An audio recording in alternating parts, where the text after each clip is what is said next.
I rushed over to the wall to flick the light switch. Something was in my room, watching me. It was lurking somewhere behind me, sitting in the shadows, and staring at me. This was more than just paranoia. There was definitely something there. I could almost envision it wrapping its arms around me and dragging me into some terrifying abyss.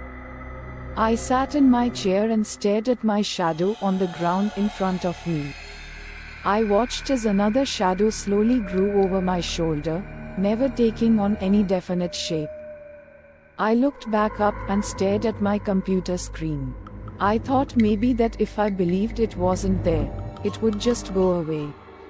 I held my breath and tried to engross myself in reading the article on the website in front of me. I couldn't help but notice how my computer screen showed a reflection of what was in front of it. I couldn't help but notice the worried look on my face.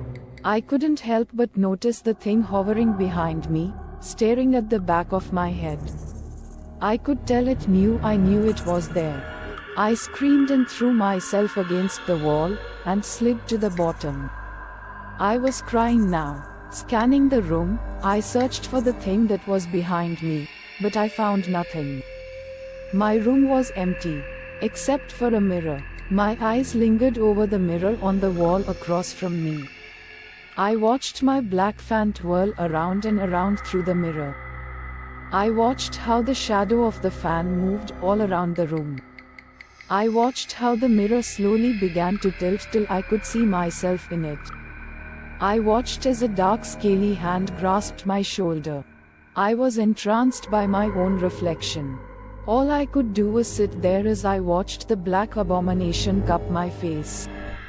I screamed at my reflection to move as I watched a face made from the darkness itself whisper into my reflection's ear.